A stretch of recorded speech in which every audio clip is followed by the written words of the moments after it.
गया में भाजपा के राष्ट्रीय प्रवक्ता संबित पात्रा व केंद्रीय स्वास्थ्य मंत्री अश्विनी चौबे ने किया प्रेस कॉन्फ्रेंस।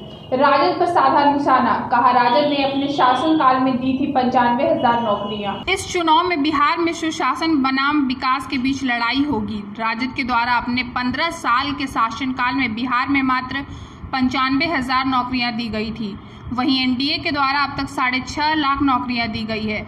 उक्त बातें गया के पत्रकारों को संबोधित करते हुए भाजपा के राष्ट्रीय प्रवक्ता संबित पात्रा ने कही। उन्होंने तेजस्वी यादव पर हमला करते हुए कहा कि राजद द्वारा विधानसभा चुनाव के दौरान जिन लोगों को उम्मीदवार बनाया गया है वह उनकी मंशा को स्पष्ट करता है। उन्होंने बिहार विधानसभा चुनावों में एनडीए के 2/3 बहुमत से जीत का दावा किया। वहीं केंद्रीय स्वास्थ्य राज्य मंत्री अश्विनी चौबे ने पत्रकारों को संबोधित करते हुए कोविड संक्रमण के दौरान एनडीए सरकार द्वारा किए गए कार्यों के बारे में विस्तार से जानकारी दी। चाणक्य चंद्रगुप्त का बिहार है, महावीर का ये बिहार, अहिंसा का बिहार, उस बिहार का जहाँ देश और दुनिया में अनुयायी वहाँ है। आज बौद्ध गया और गया विष्णु पर जो नारायणी है, जिसके श्राद्ध कर्म में पूरे देश और विश्व के लोग आते हैं।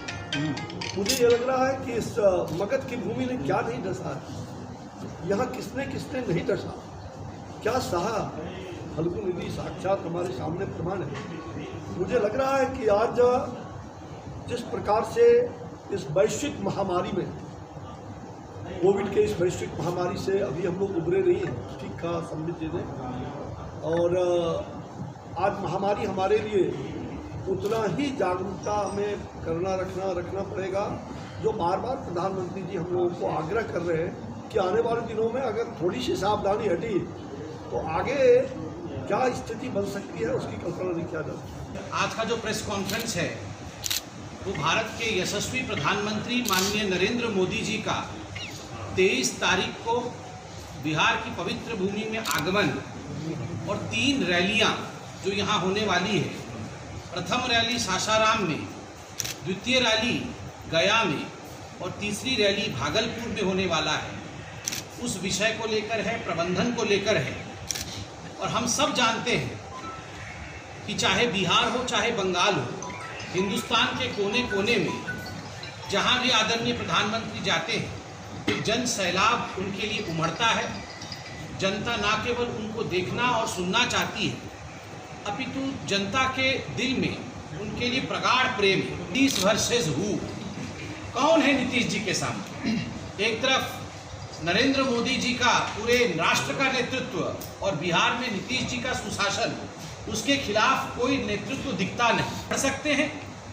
देखिए बंधुगण, जहाँ तक आरोप का सवाल है, एक मैं कहूँगा इस प्रकार से बरगलाने की कोशिश की जा रही है दूसरे पार्टी द्वारा कि हम आएंगे तो 10 लाख नौकरी दे देंगे। अरे भैया, वो 25 साल हमने देखे हैं, 15 साल आपके और 10 साल कांग्रेस पार्टी। आज कांग्रेस और आप मिलकर चुनाव लड़ रहे हैं। वो 25 साल में कितनी नौकरियां दी थी? किडनैपिंग इंडस्ट्री एक खोला था आपने, भ्रष्टाचार की इंडस्ट्री खोली थी आपने, वो घोटाले, अलकतरा घोटाला। मेरी जवानी यहीं बीती है। मैं जानता हूँ उस समय हम लोग छोटे छोटे थे तो अलकतरा घोटाला और चारा घोटाले के विषय में हम बात करते थे। घोटाले की ये पवित्र भूमि को आपने घोटाले की भूमि बना के रखी थी, और आज आप कह रहे हैं कि 10 लाख नौकरी देंगे। मैं कहना चाहता हूँ 1990 से 2005 तक मात्र 95,000 नौकरी देने का काम आपके सरकार ने किया था।